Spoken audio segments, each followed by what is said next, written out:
Blog Talk Radio. Hello, everyone. I want to welcome all of you to Ohio Exopolitics. I'm your host, Mark Snyder. We're going to be talking about the Billy Meyer case this afternoon. Probably no surprise there, but we're going to bring in a lot of current events and a lot of very important topics that relate to our daily life here on the earth.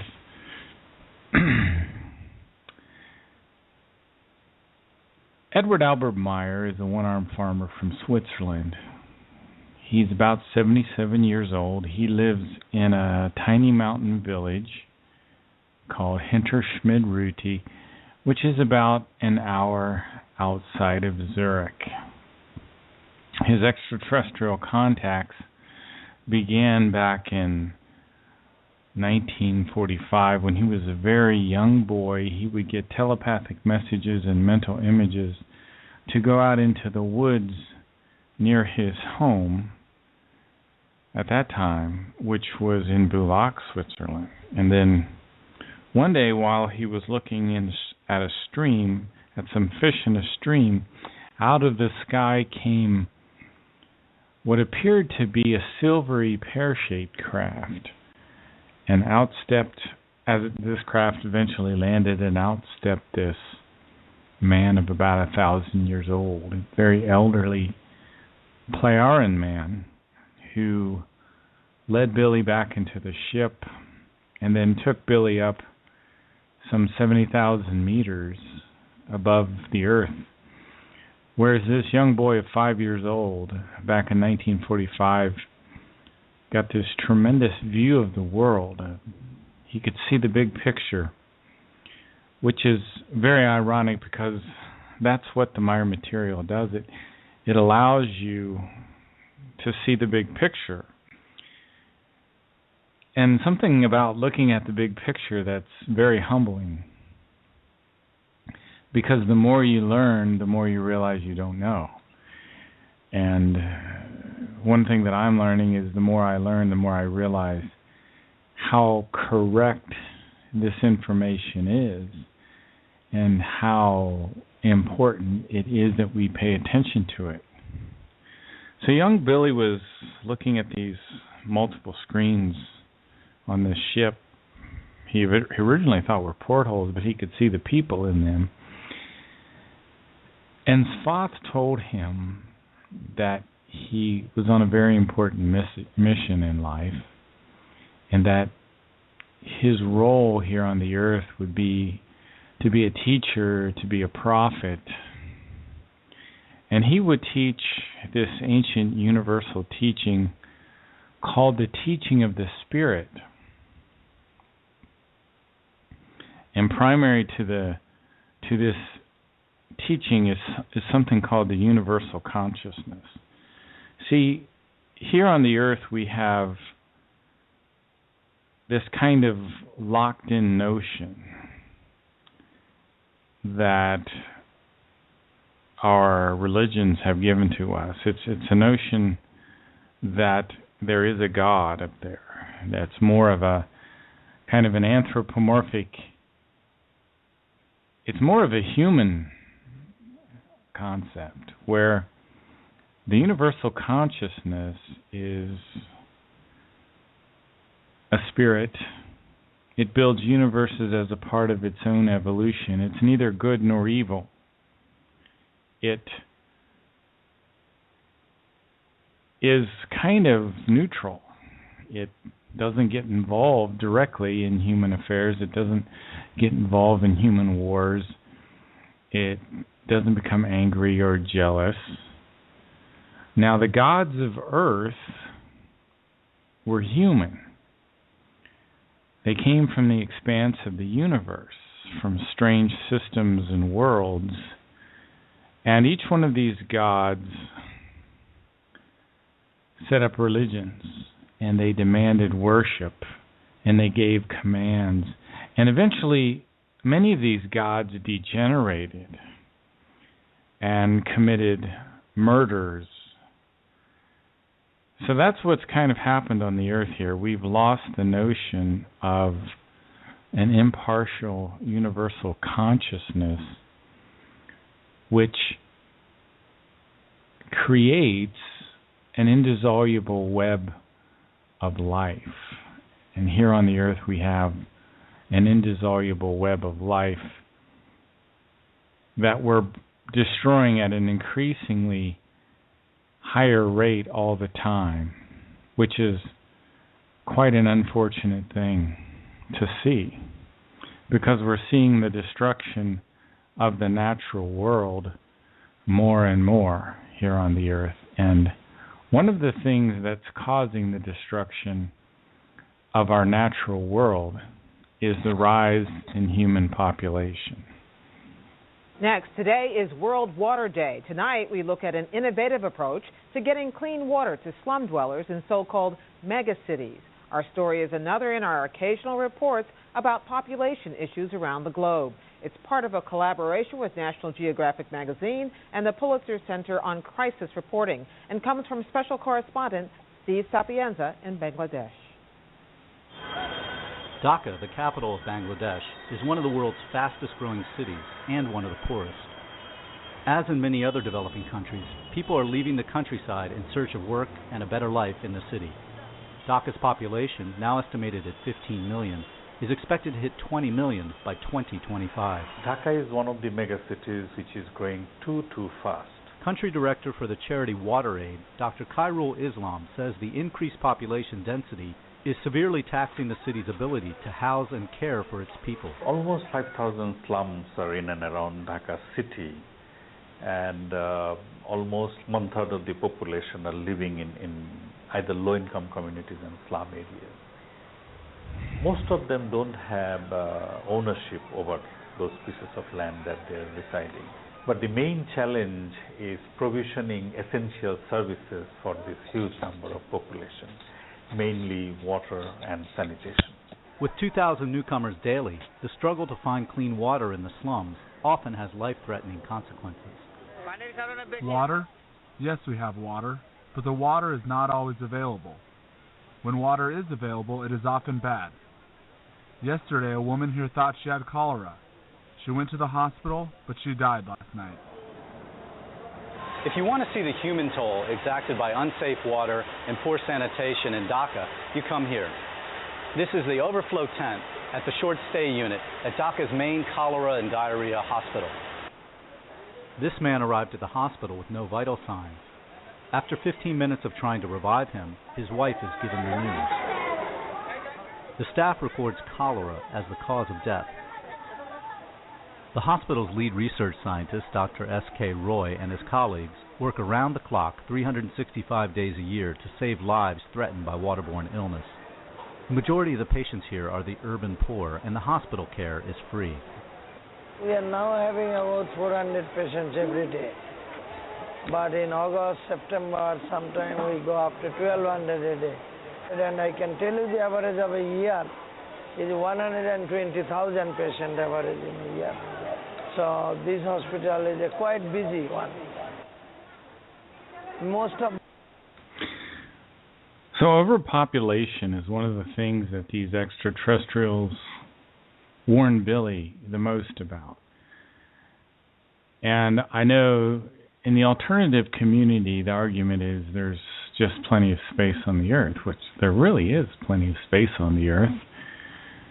In Antarctica, there's 4.5 million square miles of living space, but it's extremely cold down there, as you well know.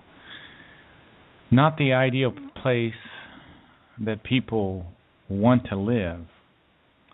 So what is happening is that there are billions of people all over the world that are competing for the prime spots of living. Now, this clip I just played is about Bangladesh. Bangladesh is a small nation about the size of Idaho. It's located adjacent to India. It has a population of over 160 million people. That's more people than are in Russia. The world grows more constricted by adding 9,000 newborns per hour, net gain over death. That means here on the earth we have 9,000 new babies being born. What I'm trying to say is that's so if you took the number of births and subtracted the number of deaths, you'd still have 9,000 newborns per hour. That's an incredible thing that's happening. Every year, 10 million children under the age of 12 die of starvation and starvation-related diseases. And all of humankind faces this dilemma. But our world leaders continue to ignore this problem. Therefore, we have refugees all over that are trying to escape this global problem. And the immigrants come to Germany, Holland, Norway, Denmark, Spain, Australia, Sweden, England, the United States, Canada. Let me read something from Frosty Woolridge's book, America on the Brink. And this, he's quoting another book here, Frosty Woolridge is. In his prophetic book, Camp of the Saints, French author Jean Raspail featured a ragged fleet of ships sailing away from India, where the people had destroyed their civilization by their own overpopulation. However, instead of solving their own problems, they set sail towards France. You don't know my people, the squalor, the superstitions, the fatalistic sloth that they've wallowed in for generations. You don't know what you're in for if that fleet of brutes ever lands in your lap. Everything will change in this country of yours. They will swallow you up. So probably this is what we're facing here in the United States. Frosty Woolridge's book states, consequently, immigration forces the United States to the position of the third fastest growing country in the world. We expect to double our current 306 million population in 70 years. Now, this isn't because of birth rate necessarily. This is because of immigration. This will effectively double our air pollution, auto and air traffic, gridlock, the size of the cities, the carbon footprint, water usage, species extinction, sprawl, and other negative forces related to hyperpopulation growth. So this is one of the big challenges that's facing the people of the earth today, is dealing with this tremendous population growth. And if you don't want to call it population growth, we could call it overcrowding. We could call it starvation. We can call it air pollution. You can call it water pollution. But it'll be one of the biggest things that we have to deal with here on the earth. Billy's first contact, as I was talking about earlier, was with a man named Svath. Now, Svath was an extraterrestrial human, and these people allowed themselves to be called the Pleiadians, but they are not from our Pleiades. They're from a planet called Era, which exists some 80 light years beyond our Pleiades in a different space-time configuration. And the people on this world are in the 5th stage of human evolution. There are 7 evolutionary steps to humanity. We here on the Earth are in the 2nd stage. We're in rational life.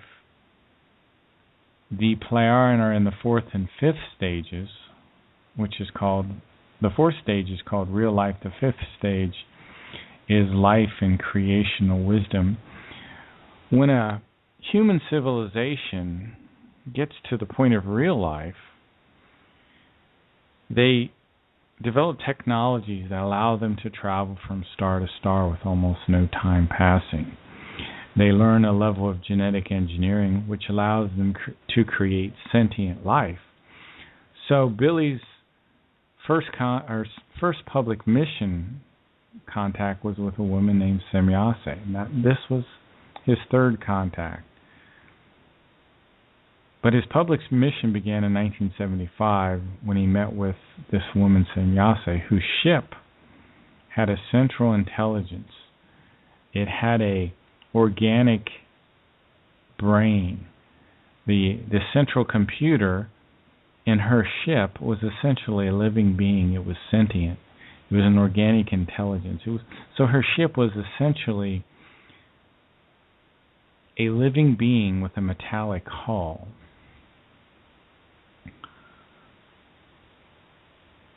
So it's a little hard for us to imagine the wisdom of some of these extraterrestrial civilizations out there in the cosmos. And according to my material, there are 7.5 million extraterrestrial human civilizations in the cosmos. One of the first things that Semyase talked to Billy about was our religions. And she explained that there is a universal consciousness that doesn't correspond to our notion of an anthropomorphic God.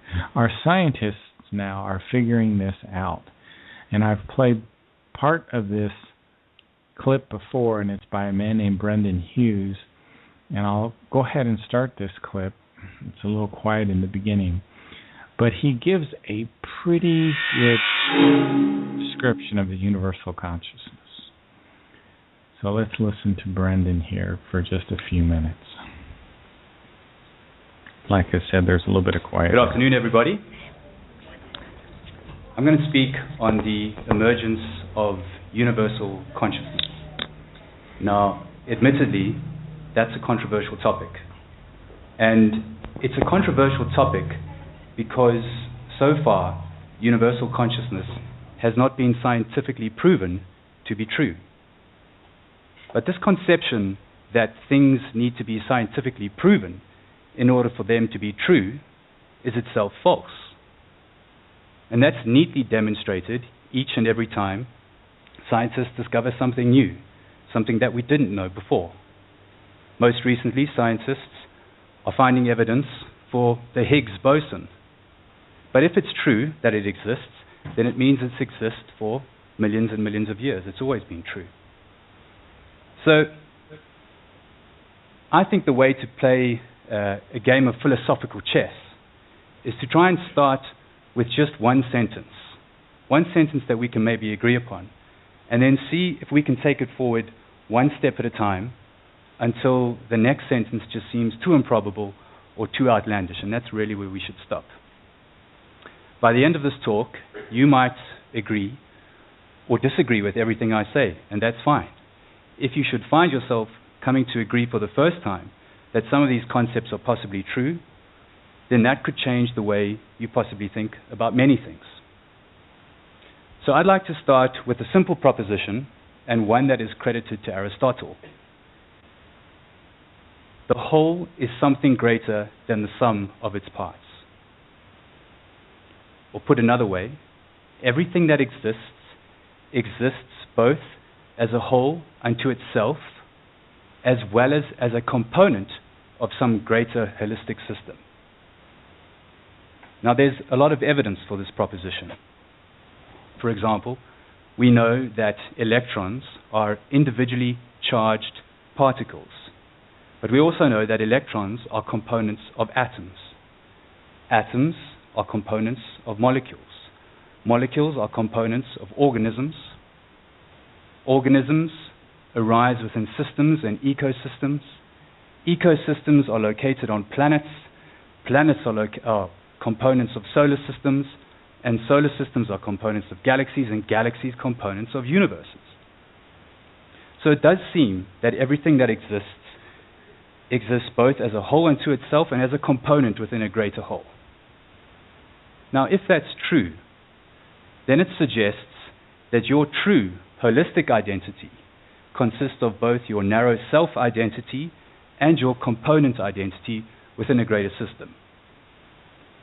And if you can come to accept that it is your narrow self-identity that is endowed with your self-consciousness, then you can at least begin to question whether the holistic system of which you're a component has holistic consciousness. And we'll come back to that question in a minute. But we need to start by discussing what do we mean by consciousness. There's no uniform scientifically accepted definition of the term consciousness. I think consciousness means the ability to sense or to respond to what you sense in your environment, whether it's your internal or your external environment. That's what I think consciousness is.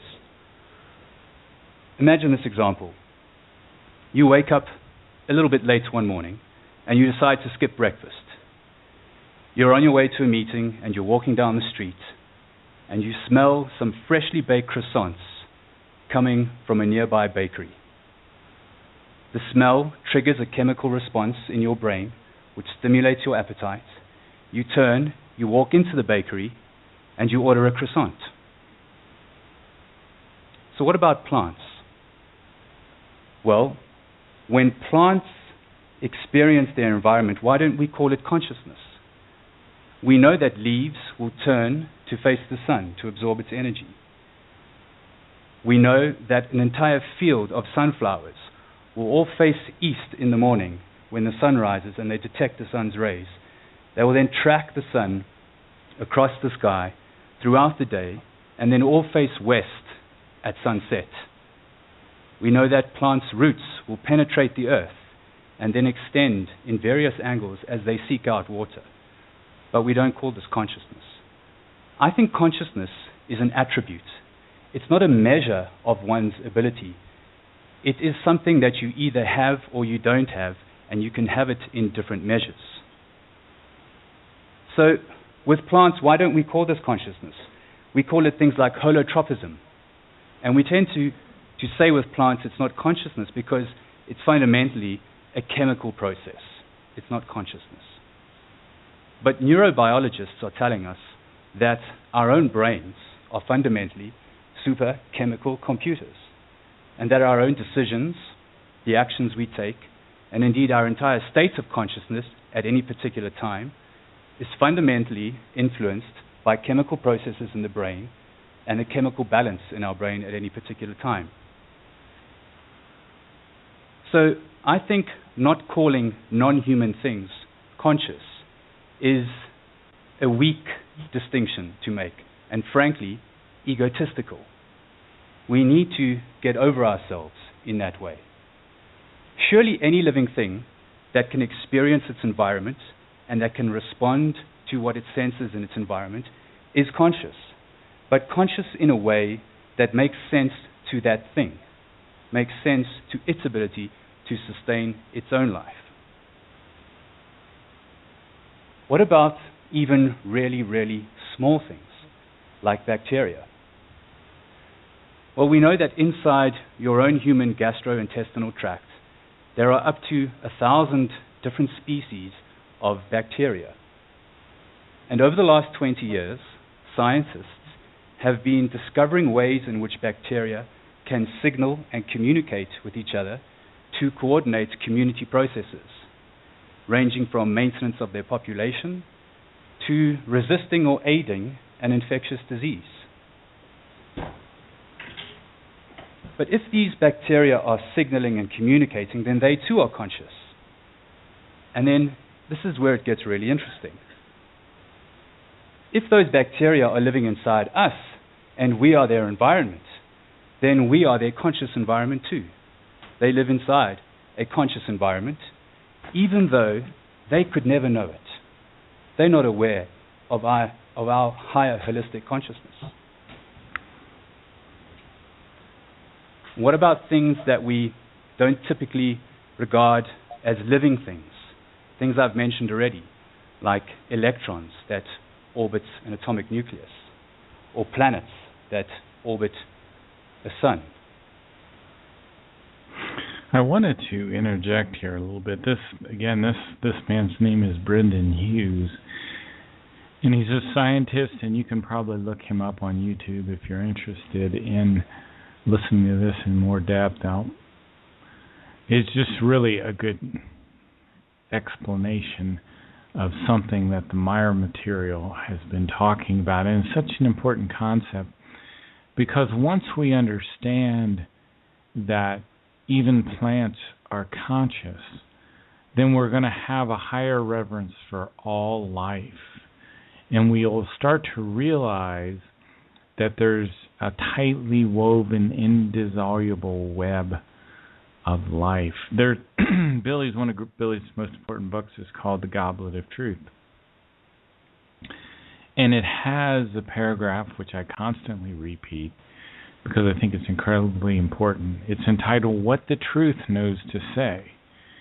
And it goes on to explain that rivers, lakes, streams, stones, the earth, bushes, trees, everything that crawls and flies on the earth is a life form with a spirit form, and these spirit forms are on a journey through time.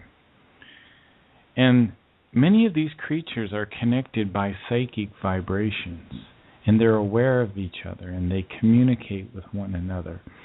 So if you go into the forest and you listen, you can hear the birds sing.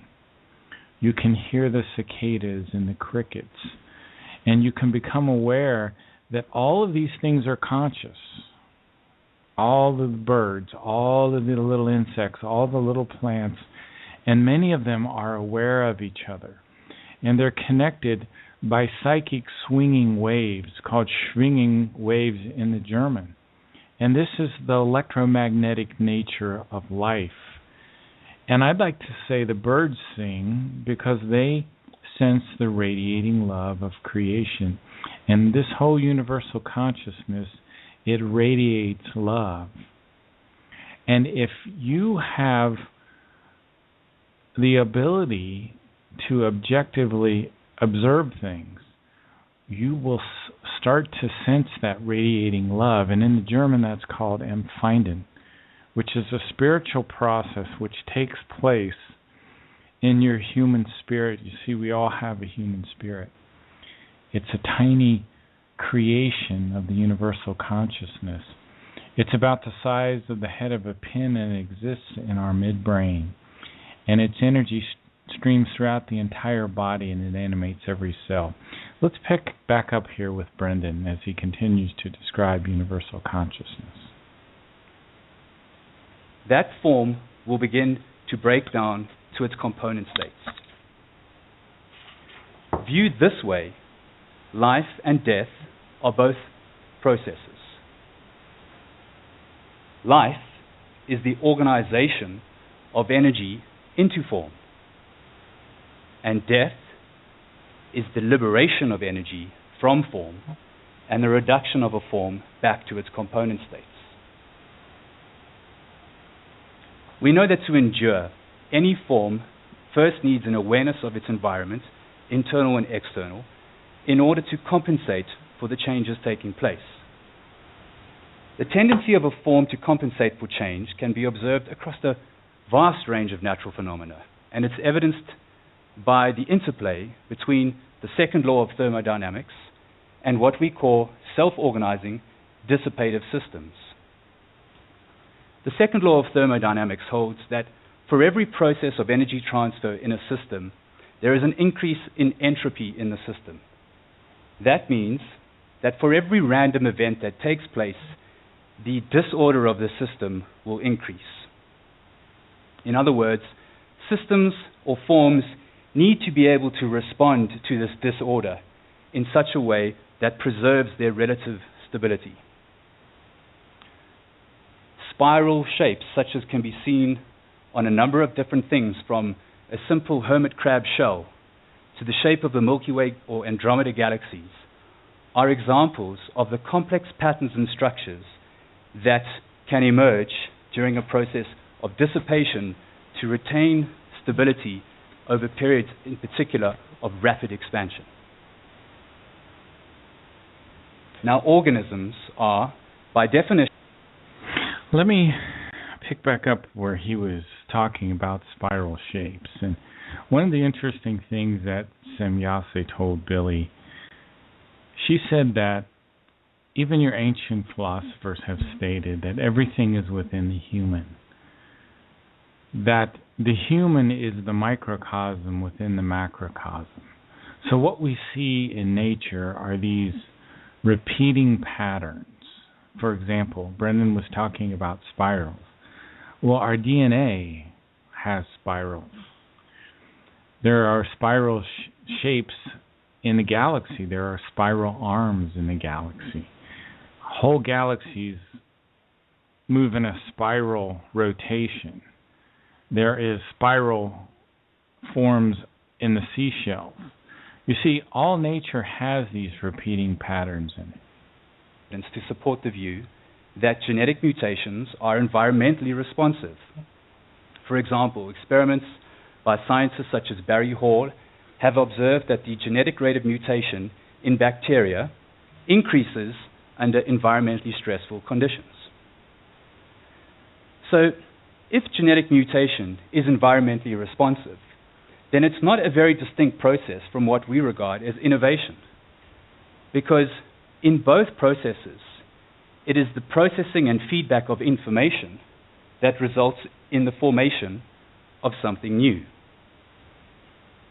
Enter social media and wearable tech, something we should expect to arise if the promotion of information networks in a system is going to enhance the ability of a system to communicate across different components of itself. Your social media stream might eventually evolve to become your externalized stream of consciousness that you choose to share with other people. This belief that we are all part of one thing is perfectly encapsulated by the Zulu word simunye, which means we are one. And this simunye hypothesis is one that is as old as philosophy. It suggests that humans should understand ourselves within this organism to be semi-autonomous, conscious measuring agents of a complex adaptive system that is constantly adjusting and responding and adapting. If the universe itself is, as science might ultimately prove, a complex dissipative system, then not only would the universe have consciousness, but that consciousness would be as old as time, and it would envelop all other forms of consciousness within it, including yours and mine. Thank you. You're listening to Ohio Exopolitics. I'm your host, Mark Snyder. We'll take a short musical break, and we'll be right back.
Hello, everyone. I want to welcome all of you back to Ohio Exopolitics.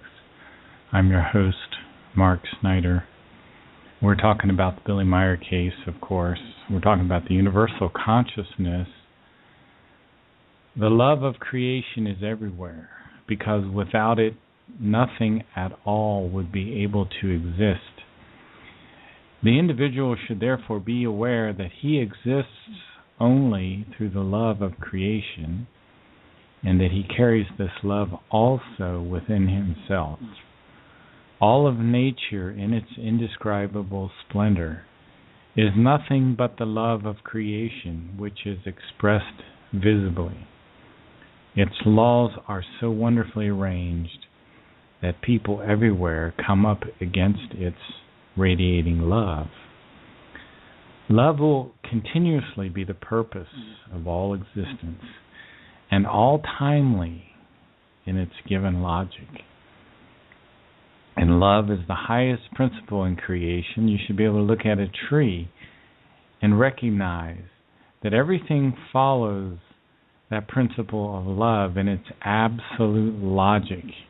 And every tiny plant and every tiny animal in creation fulfills its purpose. Each creation existing according to the same law of love, all life is in the absolute perfection, which it should be through the love of creation. And every tiny plant, every tiny animal in creation fulfills its purpose in creation, except for the human, who has a consciousness, who can turn himself away from the radiating love of creation. You know, Elizabeth Moosbrugger wrote the foreword to Billy's book, The Might of Thoughts. And she said, "So this book lies before you and is dedicated to a humankind that is ill in its consciousness. Unfortunately, we here in humanity, we are ill in our consciousness."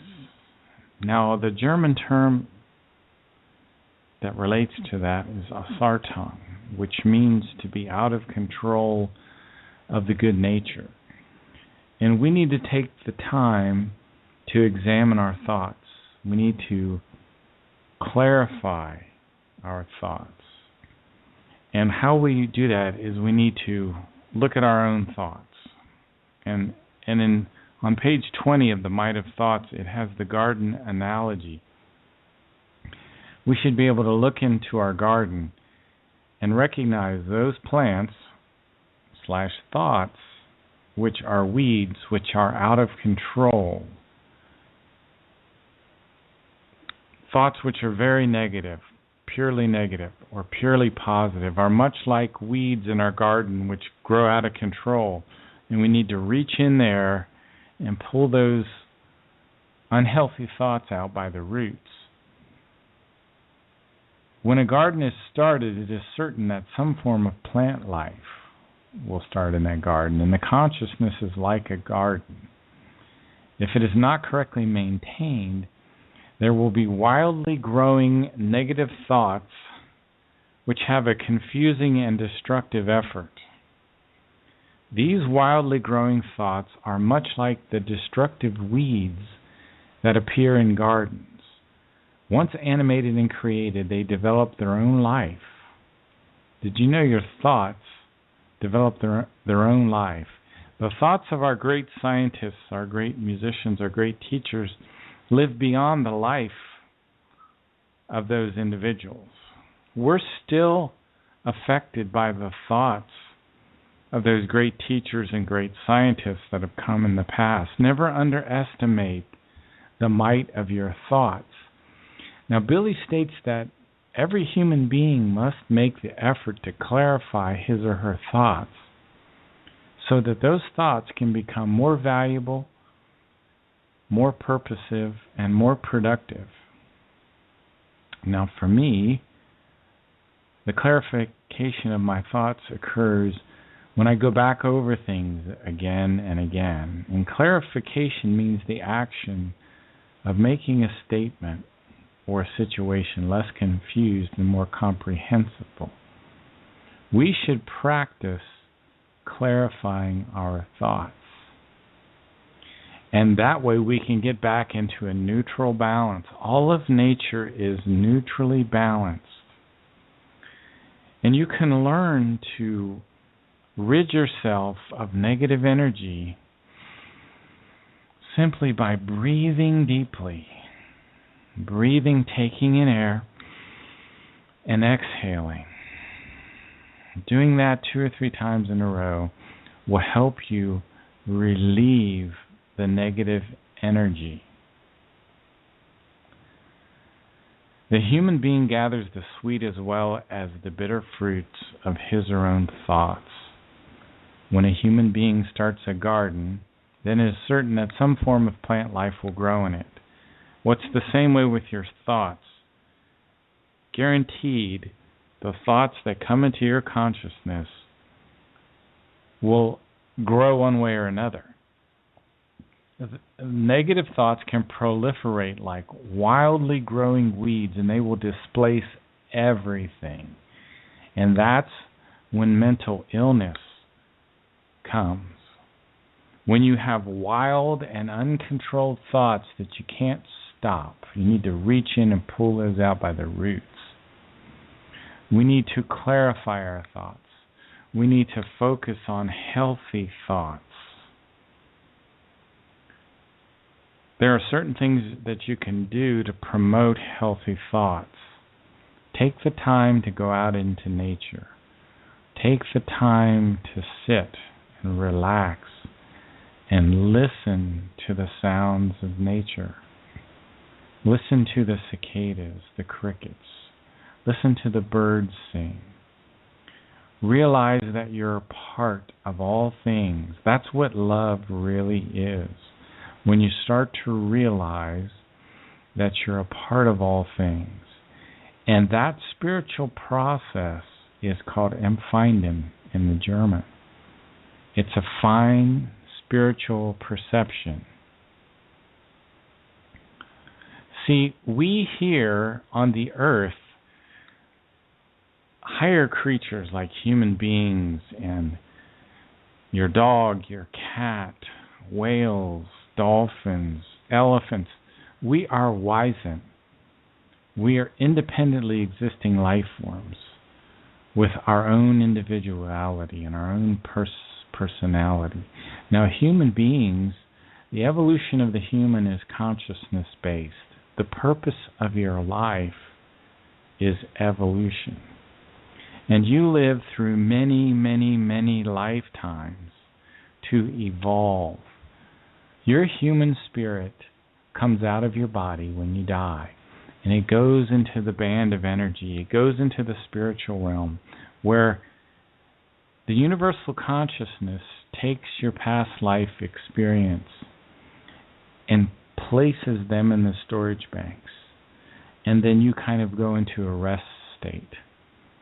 Now, about typically 152 years, a lifetime and a half, the universal consciousness will take your human spirit, place it back into the body of a child on the 21st day after the sperm fertilizes the egg, and that embryo is spiritually animated with the spirit form. The spirit form reincarnates into the embryo along with the consciousness and personality, which reincarnate through what's called the comprehensive consciousness block. Each time we reincarnate, we get a new personality. But your past life experiences are not only stored in the storage banks, but they're stored deep within your subconscious. Now, as you grow up as a child again, you will receive inspiration from your subconscious. And that inspiration will guide you through your life. And You will also receive impulses from the storage banks, and that will also help you with your spiritual growth. Because in each lifetime, wisdom builds on top of wisdom. And that's the purpose of our life. You see, wisdom is a kind of knowledge that produces energy. And when we evolve, we also help the whole universe in its evolution process. See, the universe that we live in is conscious. It is evolving. And we were created to help the universal consciousness in its own process of evolution. That's the purpose of our life. And the human spirit, again, is a tiny little electrical, spiritual life form that exists in the center of your midbrain, in the area that's devoted to your eye movement and to your thoughts. So this is the whole purpose of our life, is spiritual evolution. And that's why we reincarnate many, many, many times. I'd like to get back also to the importance of our thoughts and the tremendous might of our thoughts, and the fact that this is a hidden secret. And Billy describes it as it's been hidden under the punishment of death. And the people that knew about the tremendous might of our thoughts were often forbidden to reveal their knowledge, their cognitions, and ability. As strictly forbidden knowledge, an enormous amount of nonsense, as well as everything real, actual, truth-based, in accordance with the laws and recommendations, was assimilated into the secret sciences, to which no normal outsider ever had access. A fact that still today in the 20th century is a realness that cannot be denied. Even today, much of the unmeasurable knowledge of humankind, which has been collected over tremendous periods of time, is hidden in the inaccessible secret sciences and will be defended until the death of the Pope, the bigwigs, and those of the secret sciences, which bring them tremendous life-affirming benefit, progress, and success. And then religions and politics will be eradicated, the financial industry will disappear, war, unpeace, hunger, and the terrible things of the world will suddenly come to an end. So when we start to understand the real power of our thoughts, then many of the negative things that exist today in our world will start to go away. Many of the negative things, like assassinations. And I want to, gosh, I don't know where the time has gone. I want to get also back to Contact 136, and one of the negative things that is happening and has happened and was prophesied in Contact 136 was the assassination of John Lennon. So let's look back and see this assassination of John Lennon as it was predicted by the Meyer material. Close your eyes. Imagine no cell phone, no Twitter, no 24-hour sports and news cycles. Communication outside the home was the nearest payphone on a street corner. Hard to imagine today unless you lived it. That was the case 30 years ago to date, December 8, 1980, the day John Lennon was shot and killed. But for millions of people, the news didn't come across from their local news anchor or Walter Cronkite. It came from the most familiar voice in all of sports to this day, Howard Cosell on Monday Night Football. Tom Rinaldi shares the backstory of that historically tragic night. The death of a man who sang and played the guitar overshadows the news. By the time Walter Cronkite began the nightly news on December 9, 1980, The biggest single news story in the world was more than 18 hours old. In America, millions of people didn't find out what happened from a newscast or a special report. They learned John Lennon was dead by watching a football game. Hello again, everyone, and we're excited about tonight because the Patriots have not been able to beat Shula and Miami here at the Orange Bowl since 1966. That night in New York City, a local TV news producer for WABC, Alan Weiss, was in a motorcycle accident in Central Park and taken to nearby Roosevelt Hospital. One of the EMTs said to me, "You're really lucky. If it was the weekend with all the shootings and stuff that go on, you could be in the ER for hours before anybody sees you, but it's a quiet night tonight." The 24-yard attempt. The Dolphins tied the game at the end of the third quarter. Cosell, Gifford, and Fran Tarkenton called the action. Frank, you just can't come into a game the way New England has come into this. Fighting for a playoff berth, you've got to go all out and be aggressive. In New York, Weiss noticed another patient being wheeled past him. Two of the police officers come out, and I hear one officer say to the other one, "Can you believe it? John Lennon." I opened up my eyes and I looked up and I said, "Excuse me, officer, what did you say?" Just before 11 that night, outside the Dakota, his apartment building in New York, Lennon was shot 4 times by an obsessed fan named Mark David Chapman. Dr. Stephen Lynn was working in the emergency room at Roosevelt Hospital. We were told that he had no vital signs, and the nurses, in fact, confirmed no blood pressure, no pulse, no breathing, no response. I knew that there was a payphone in the waiting room. So I called the assignment desk, spoke to Neil Goldstein, the assignment editor. "Neil, I'm at Roosevelt. I think John Lennon's been shot." At the time of the call, Lennon was still in surgery. I literally took his heart in my right hand and massaged his heart, hoping that perhaps when we restored some blood volume, we could restore some cardiac function. But that was not to be the case. And at about 11:15 that evening, John Lennon was pronounced dead. Outside the hospital that night, Alan Weiss described what happened next. There was a scream, a woman's voice. I was told, I did not see who was screaming, I was told it was Yoko Ono. "Oh no, no, oh no, oh no." She said, "No, it's not possible. You're lying. He can't be dead. He was just alive. I saw him." Before anyone outside Roosevelt Hospital knew of Lennon's fate, Weiss confirmed with his own doctor what happened, and then reported it. In Miami, the Patriots and Dolphins were tied in the closing minutes of the fourth quarter. Beautiful shot by Kavanaugh.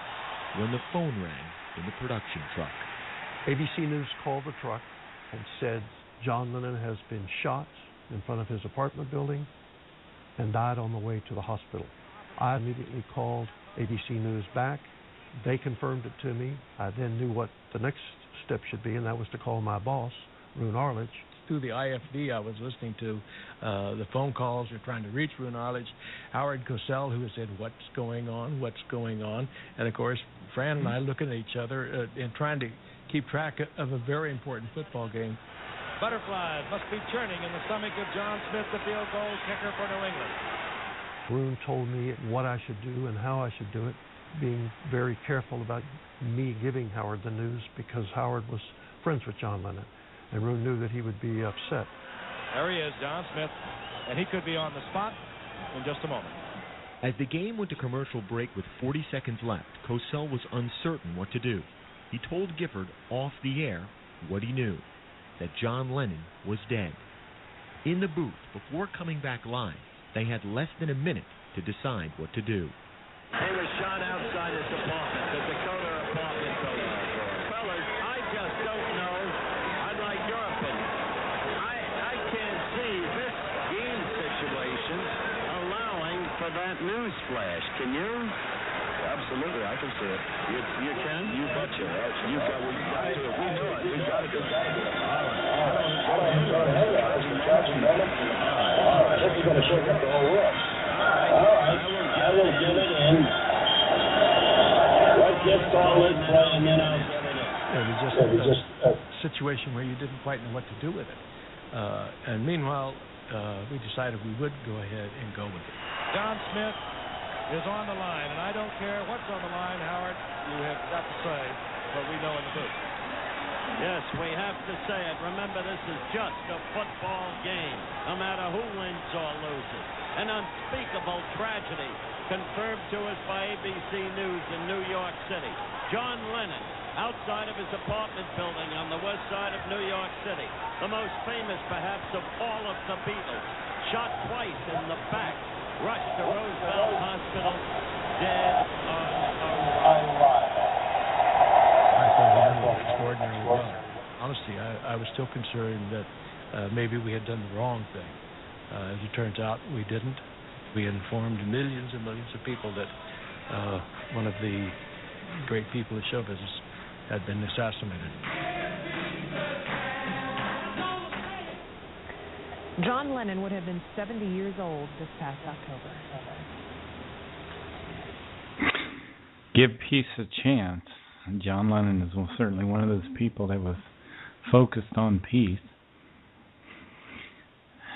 And one of the prophecies in Contact 136, in the Billy Meyer contacts, it was the assassination of John Lennon. I'm going to take about a 1.5-minute break, play a little relaxing music, and we'll be back. You're listening to Ohio Exopolitics. I'm your host, Mark Snyder.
Hello, everyone. I want to welcome all of you back to Ohio Exopolitics.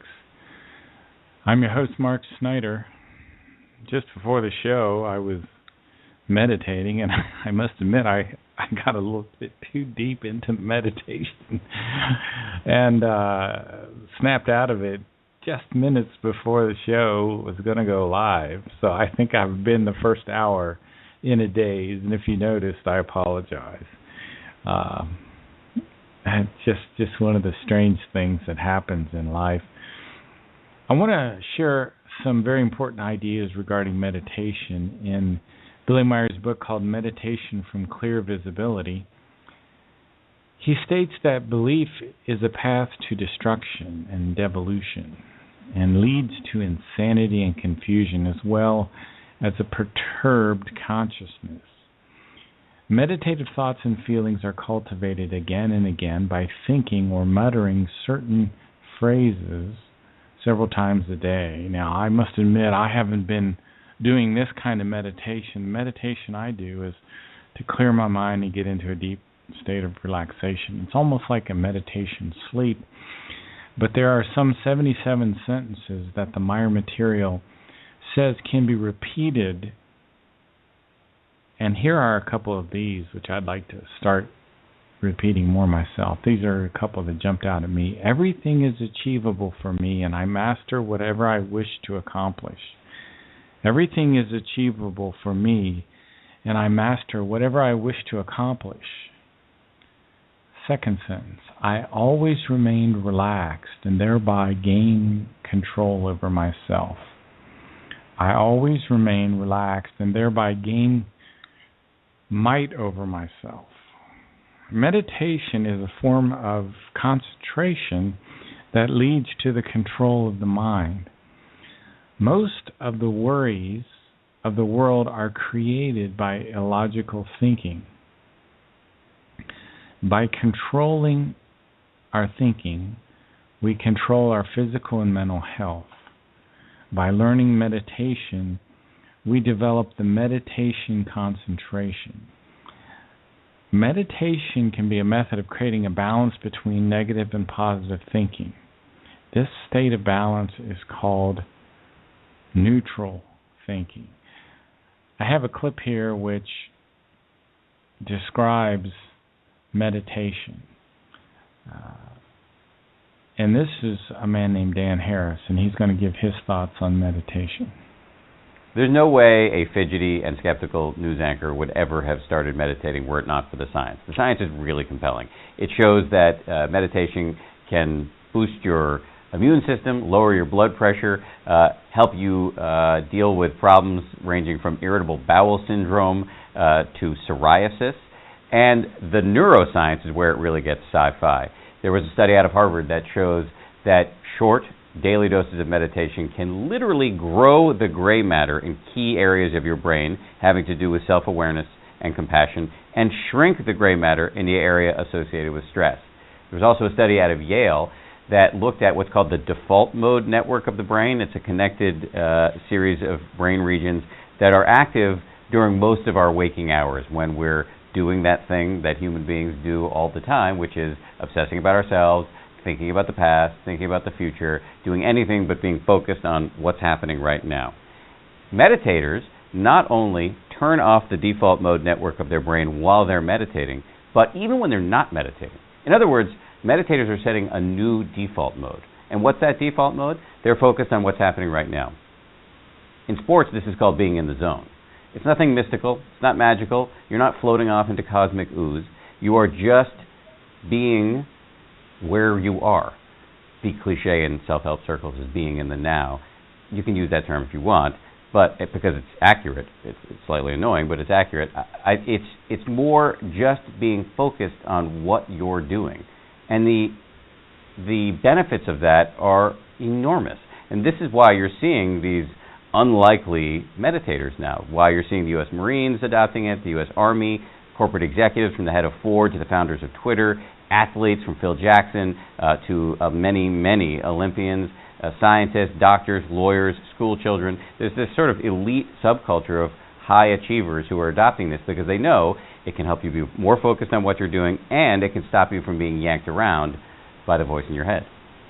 My powers of prognostication are not great. I bought a lot of stock in the company that made Palm Pilot back in 2000, and that didn't go so well for me. But having said that, I'm going to make a prediction. I think we're looking at meditation as the next big public health revolution. In the 1940s, if you told people that you went running, they would say, who's chasing you? Right now, if you tell people you meditate, and I have a lot of experience in telling people this, they're going to look at you like you're a little weird most of the time. That's going to change. Meditation is going to join the pantheon of no-brainers like exercise, brushing your teeth, and taking the meds that your doctor prescribes to you. These are all things that if you don't do, you feel guilty about. And that is where I think we're heading with meditation, because the science is so strongly suggestive that meditation can do really, really great things for your brain and for your body. The common assumption that we have, and it may be subconscious, is that our happiness really depends on external factors. How was our childhood?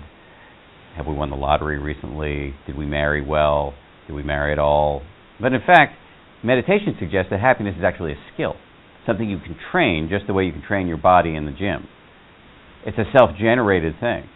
And that's a really radical notion. It doesn't mean that external circumstances aren't going to impact your happiness.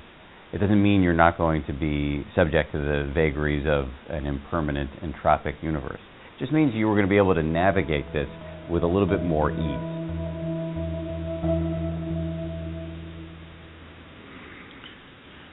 Well, that's meditation. I'm going to bring on Solaris this afternoon. Solaris, how are you doing today? I'm good, Mark. How are you doing today? I went into a meditation daze about an hour ago. I don't know that good. Well, I don't know that I've snapped out of it yet. When I go into these real deep states of meditation, I lose all track of time, and this has been very, very unusual today. I'll have to go back and listen to this episode and see how it all came together. Sometimes life works in mysterious ways. It's really hard to understand sometimes. I have so many different lines of thought that seem to be coming together. And we've been talking about these historical trends which the Meyer material has been prophetically discussing. And just to briefly go over them, some of these we've talked about are the rise of Zionism in Israeli and the U.S., committing these crimes with their military and secret services. We've talked about Reagan unknowingly setting the stage for actions that could result in a third world war. We've talked a little bit about the volcano that could occur in Vesuvius in Italy. We've talked about the Vatican committing great crimes called the Holy See. We've all of this is talked about in Contact Report 136. We've talked also about the prophecy about this new cooling time that will come over the earth, where we have this icy cold weather. Also, this contact prophesied about Lady Diana being killed. It talked about the attempted assassination of Reagan, the assassination of John Lennon. And we've also discussed the past few days population control and how population may be one of the biggest issues that we have to face here coming up very shortly. And it's so many different areas of information. It seems almost a little overwhelming at times. What are your thoughts, Solaris? Yeah, it seems like it's very, very busy, and it's almost unfortunate that it's not going in a better direction. It'd be nice if everything was just going in a more positive spiral instead of this whole chaotic kind of mode we're in right now as a civilization. So, yeah, it's very, very interesting what we're witnessing.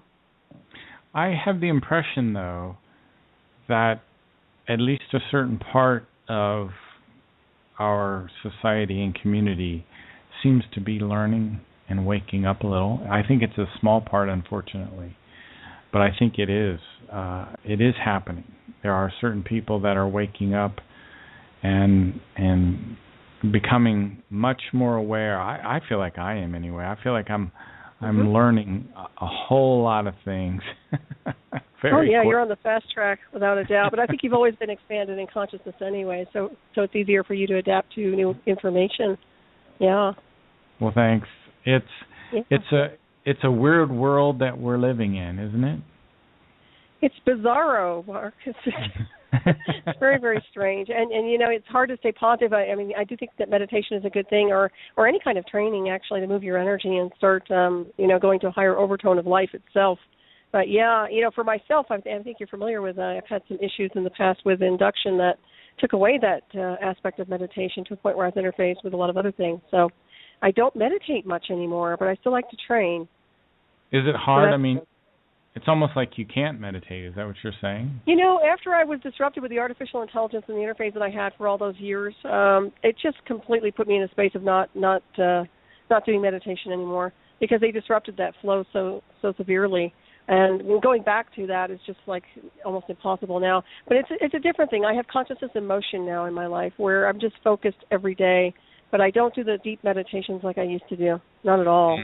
But I think people should. I mean, I think it's good for most people to do those.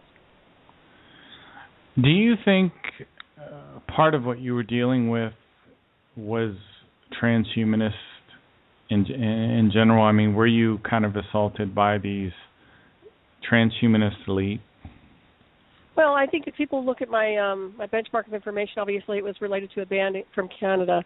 Those were the people that inducted me into the program and actually pulled me into the artificial intelligence design program. So it wasn't an elite group of people. It was just a lot of people with a lot of money who were high profile, who had access to the technology and were using it. And that's pretty much what happened. So, but they do. I mean, they have it everywhere. Do you think the global elite, though, who are really transhumanists, do you think they use certain, rock bands and people like that to kind of mold society and to, for what, what purpose they do these things is so bizarre. I can't understand why they. Mass control. Yeah, Mark, it's all about mass control. It's all about pulling the masses into a false reality and matrix, brainwashing them. And they have these role models out there, whether they're in the industry of music or they're in the entertainment industry. Even John Lennon was that was mass mind control too, even though it was a positive thing for the most part. I mean, he was teaching and preaching the language of love and light, but the bottom line is it's still mass mind control any way you look at it. And I'll tell you, the masses are pretty scary when they're swayed by their idols. There's no doubt about that. That's interesting. And I think that's a threat, yeah. That's interesting. I just want to also say 469, if you want to speak to the host, just we'll bring you on the air.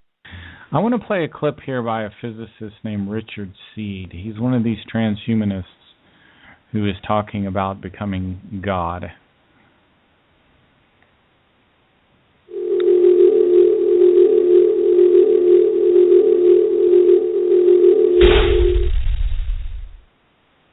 And, by the way, it's not nice people that run it. It's an artificial system like fractional reserve banking and derivatives and high-frequency trading meant to scam you and end the free market as we know it and create a monopoly.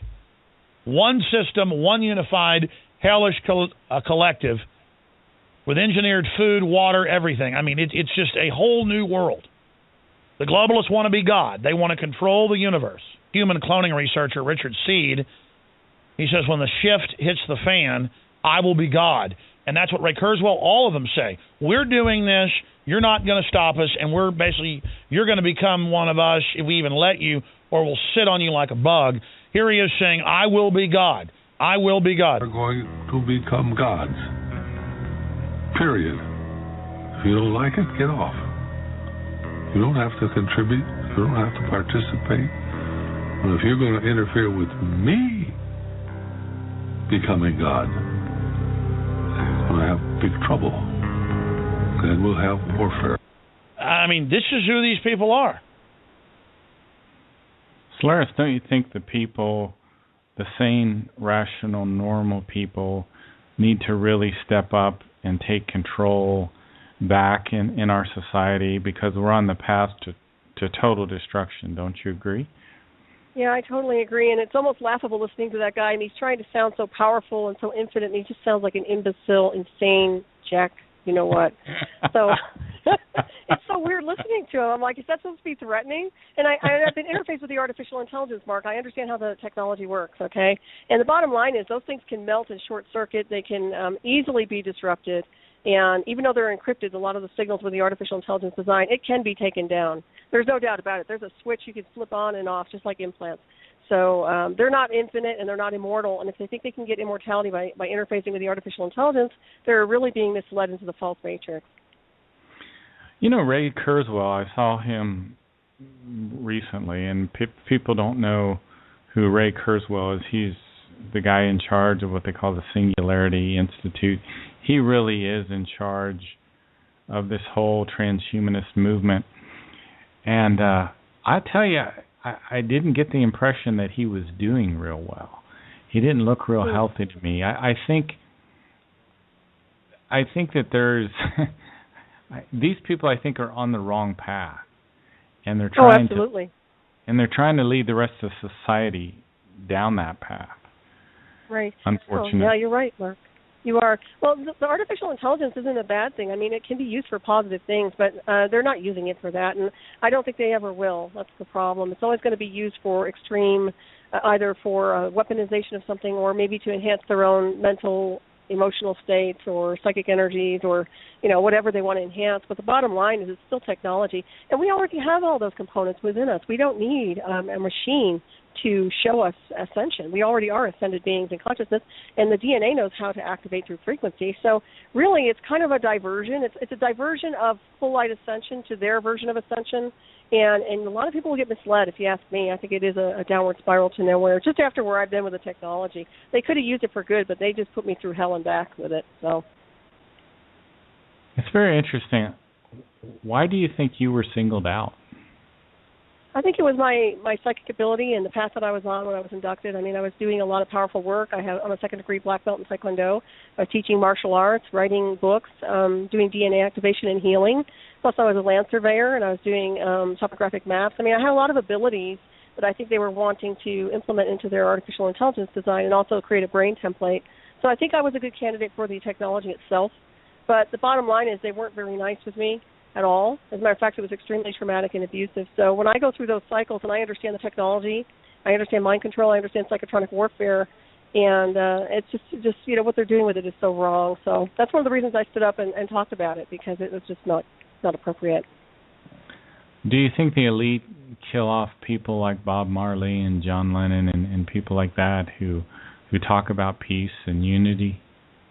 It seems that way, doesn't it, Mark? It seems like anybody who's talking about love and raising the vibratory rate of the planet is automatically targeted, I would say. Wouldn't you? I would agree. I have a clip here I want to play where John Lennon talks about the Illuminati. Let me play this. Genitals and naked and long hair, that they concentrate their ammunition there. We know where it comes from, and we get on with the job of selling or doing whatever we're doing. Yeah. And I believe that. You leave the door open, man, and that's where the door they'll come in, As a Beatle, we made it, and there was nothing to do. We had money, we had fame, and there was no joy. And then I met Yoko, and she was making it as an avant-garde artist, and we both tried to find something we had in common, a common goal in life, because she couldn't rock and roll with me, and I couldn't avant-garde with her. I mean, we can, but that's what we thought at the time. So we decided the thing we had in common was love, and from love came peace. So we decided to work for world peace. And how do you do that? We do it by the advertising method. We believe that today's society, advertising is the thing politicians use and commercial companies use, the Beatles use it, John and Yoko should use it. Our product is peace.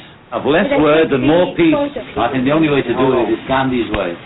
And that's non-violent, passive, positive, or whatever they called it those days. We're selling it like soap, and you've got to sell and sell until the housewife thinks, well, there's peace or war. That's the two products. Peace. Peace. Peace. Peace. Peace. Peace. Peace. Peace. Peace. Peace. Peace. Peace. Peace. Peace. Peace. Peace. Peace. Peace in your mind. Peace on earth. Peace at work. Peace at home. Peace in the world.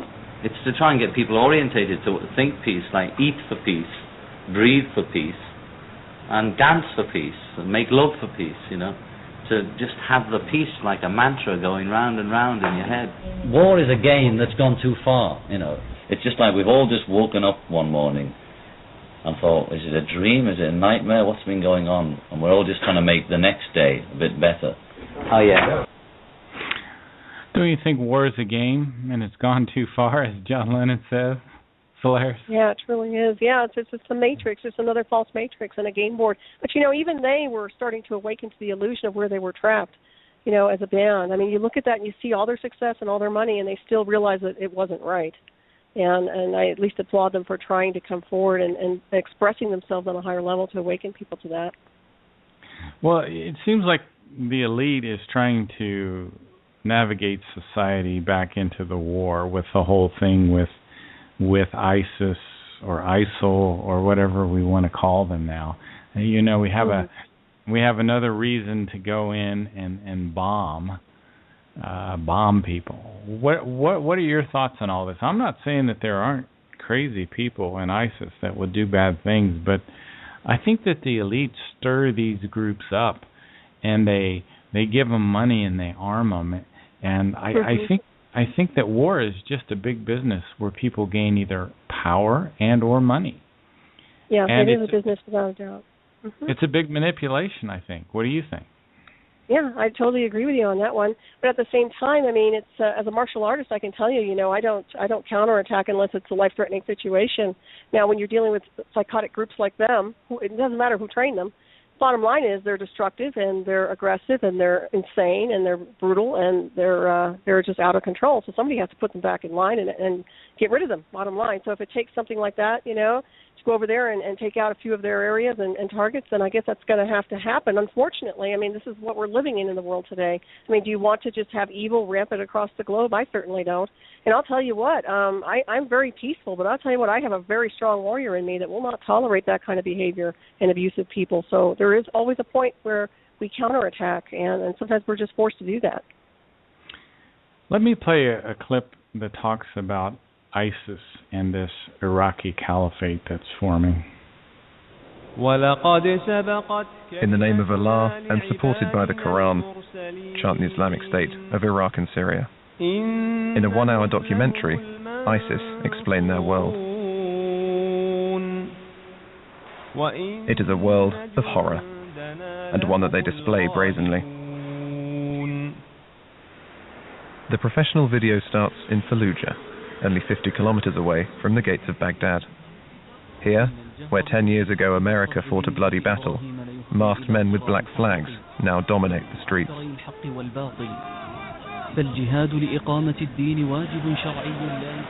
When these fighters attack, they don't take prisoners.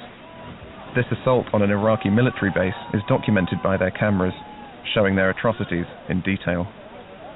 The ISIS video grants anonymity to the offenders, but exhibits victims without mercy.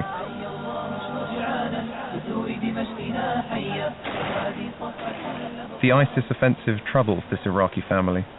They have lived in quiet Switzerland since 1996. Today, close relatives back in Iraq are in great danger. Eine Verwandte von mir hat mir gesagt, ich habe ihn gefragt, ob immer noch lebt. Hat gesagt, warten auf den Tod ist schlimmer als Tod selber. Das machen sie jetzt. In a town of the Anbar province, ISIS call former soldiers of the Iraqi army to a mosque. Non-Sunni men are barred. The common enemy is now the mainly Shia government in Baghdad. The men deliver confessions. They repeat what they are told to declare, while the camera is rolling. I think what happens with these terrorist groups, I do think that the elite in the West are trying to use them, and they try to stir them up, and they give them weapons, and they try to stir them up and rekindle the whole war on terror, because I think that's how they're trying to bring in this police state, this new world order. But I don't really think they know what they're doing, because I think they're stirring up a nest of rattlesnakes that they can't control. I agree. think these people are dangerous, and the elite think they can control them, but I don't really think they can. I think, like I said, they're dealing with a group of rattlesnakes. There's the only way I can really, identify that. What are your thoughts, Solaris? Yeah, no, I agree. I think they're psychotic as all hell, and the bottom line is you can't rationalize with insane people. So, shame on people who support these groups and actually fund these groups. But it is a moneymaker. I mean, you're talking about war in general, and that is a moneymaker. But there's so much corruption, and what I've seen is that there's just so much negativity, and there's so much coarse energy saturating across the planet that it's just opening up and oozing all this debris out, which is almost like a disease and a cancer with its open wound, that's just festering. So we're dealing with a real interesting timeline right now. It's interesting because I like your analogy of an open wound that's festering, because we see the Middle East and we see this chaos, but also in these third world nations like Bangladesh, which I've been talking about, with a population of 165 million, where the people, they're living in squalor. And they just want to escape the horrible conditions that are in their own countries. So, and it's somehow in the West, we've been sheltered from all this, and we've been uneducated, and now it's like suddenly, we're waking up to all of these things happening at once. I have a clip here that talks about fighting back against ISIS. Let's listen. So, Peshmerga, it means those who chase towards death, those who run towards death. What nickname would you give the Iraqi army right now? والله أنا جبان وتسنوك هيجي انتمائي كنا تواتيا نية يا موكو هيجي بيشمرقين كردستان يسلي راي بالرابك كان بيشمرقا من أليد مناعتني عايشة جاني خوي بختك قال بنايا كردستان.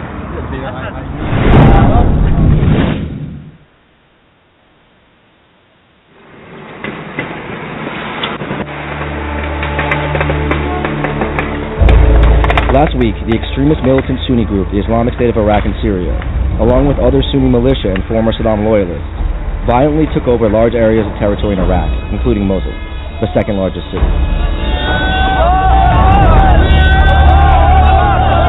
Many have blamed the escalating conflict partially on the increasingly sectarian policies of Iraqi Prime Minister Nouri al-Maliki, and fear this could be the start of a devastatingly brutal civil war. So Iraq has fallen into utter chaos now. And so all that time and effort and people that were over there, we didn't make anything better at all, did we? No. You know what it is? You have to deal with the culture of each area. And the bottom line is those guys have been at war with each other for a very long time. They've been hostile and brutal to each other for a long time. And for us to go in there and think we could fix it up or put a Band-Aid on it is just really foolish, in my opinion, because consciousness, once again, needs to change over there. And it's not changing over there. They're going to have their false belief systems and their false deities and whatever else that they worship that really reflects their behavioral patterns. And obviously it's not working for them. I don't care how many prayers they do. It's not happening. It's not working. You know what I mean? They're not in a state of grace because of their activities towards each other, the disrespect they show to women. I can go on and on about what's happening over there. It's insane. And it's just never going to get better. I mean, once again, that's the cancer that just is literally a disease. And it's not improving, and it won't improve. And you know what, Mark? So many centuries could go by, and if they were still here, it would be the same old crap. I guarantee you they will never, ever evolve. That's interesting. Now, what they're trying to do now is set up something they call a caliphate, which is an Islamic state led by a supreme religious and political leader that they call a caliph. And supposedly these caliphs are directly descended from Muhammad, and they're supposed to be, God's messenger, so to speak. So yeah, you're right. I think these extreme religions create a kind of dullness in consciousness. And I think in some ways they act like people that have schizophrenia or epilepsy, where they'll be fine for a week or so, and then they get into this state of delusion where they can just kill people and not have any compassion, not have any empathy, and not have any moral reasoning. And I think you're right. It's going to take a change of consciousness over there. I don't know. I mean, other than completely killing them all, which I just don't think that's a good thing either. Well, you know what? It's interesting because what you just described to me is a perfect example of psychotronic warfare remotely. That's how people function when they're under psychotronic programming or mind control. So you can take that to that level. Yeah. So literally, I'm not saying that they're subjected to that. It's possible because it sounds like it. Whenever people pray or meditate, they're going into an altered space of consciousness, period. That's just the way it works. So when you pray, you're shifting an energy in your dynamic to another focus. And with that focus comes electromagnetic field mapping. You can tag the target. You can run a psychotronic program on the target that could be subliminal and trigger them with programs. I mean, so a lot can be going on behind the scenes that people may not even be aware of. I'm not saying it's happening over there to them, but it's highly possible. I know we have the technology to do it. I know it's global, and they certainly can be targeted to behave that way. But you know what? I think when push comes to shove, it's really about, like I said before, stepping up and taking responsibility for being the person you are and wiping out, in a sense, taking away these what I call false religions and just stepping it up to spirituality. But if it were me, I don't have the patience that everybody has here on this world, and I'll be frank with you. And to me, it's like if they keep this up, I would literally turn that area to glass. I mean, that's how I feel about it. And I try not to be harsh about it, but I'll tell you, it's never getting better over there. It's never getting better. Every time I look into that window of that world, it's always noxious. And it's very concerning because, once again, they're spreading that over around the world, and they have this global wannabe domination thing, which I don't think is ever going to ever play out the way they want it to, because a lot of people, when you play in your own sandbox, that's one thing. You get out of your little sandbox and you run over to somebody else's country and start pulling that, you're going to have problems, No doubt, no doubt. Mm-hmm. Well, that's pretty intense there, Well, it is, but I know. But, sometimes, look what happened. I mean, we've done it before, and, it's not pretty. Nothing's pretty, but is it pretty what's happening over there right now? Absolutely not. Well, it seems that education and getting a better understanding, for example, that's why I was talking about the universal consciousness earlier and the indissoluble web of life, and realizing that we're all linked.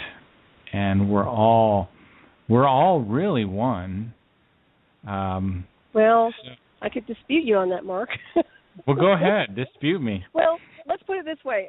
Your state of consciousness defines where you're at, okay? It's like a dimensional space, and it's a frequency. So we're not all one. If we were all one, we would have peace on Earth, okay? I'll guarantee you that right now. There's different rifts and fabrics in each dimensional shift of energy of each individual. We're supposed to be multidimensional, and a lot of us are. But then there are many that are just plain linear, and I would suspect maybe even entity-controlled. So you've got different frequencies there, and honestly, they don't serve a purpose. Evil does not serve a purpose. I know people might argue that, but it really doesn't serve a purpose in any form or design. And the reason there's evil on the world is because people are disconnected from source, period. So no, we are not all connected, and I don't believe we are. I believe that star people are connected and psychically connected to the higher consciousness and to their celestial heritage and each other remotely if they want to be, but not. No, I don't believe everybody's connected at all. If they were, we wouldn't be doing what we're doing on this world. Look at the animal kingdom. Look at the plant kingdom, and the mineral kingdom. Everything's getting completely butchered. Well, I do think people can shut down that connection because they have they do. free will. Yeah, you're in a sense you're right. I mean, you can turn off the connection and close yourself off from that love of creation. And I think that's why we can just bulldoze an entire forest and not have any concept that we've destroyed something very, very important. And we need to understand that we reside on a planet where things are supposed to be in balance, where things are supposed to be interconnected. And you're right, there are people that have willfully disconnected themselves from the whole. And that's why we have the state we have now. There's many species here in a suit. We're different species here from different star systems and universes. That's really the truth of it when you look at the complexity of who we and what we are. And different races associated with that. So different states of consciousness associated with that. It's a real mix down here. So I would like to see it go to a more positive direction.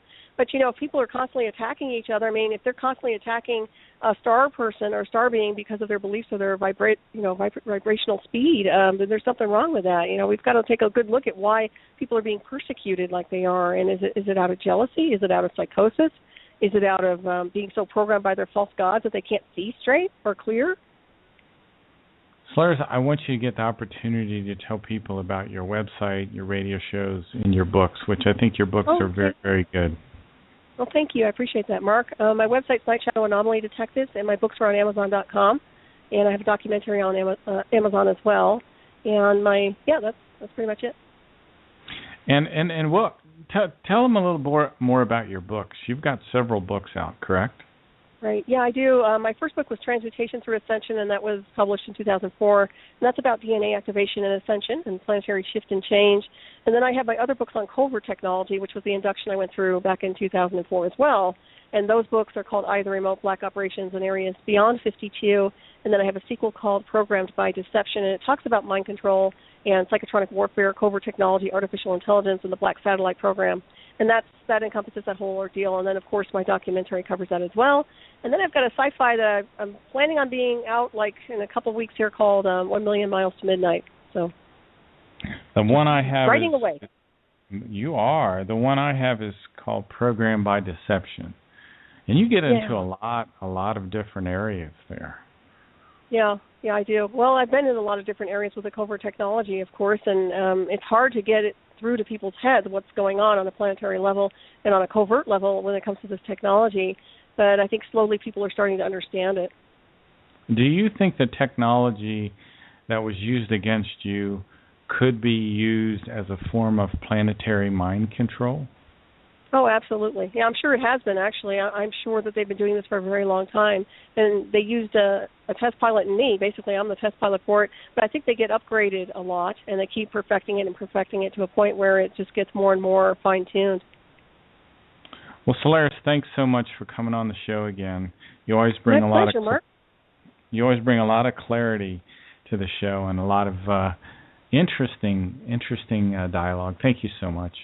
Well, thank you. I appreciate it. And you have a wonderful day. And thanks for having me. All righty, folks. You're listening to Ohio Exopolitics. I'm your host, Mark Snyder. We'll be back tomorrow.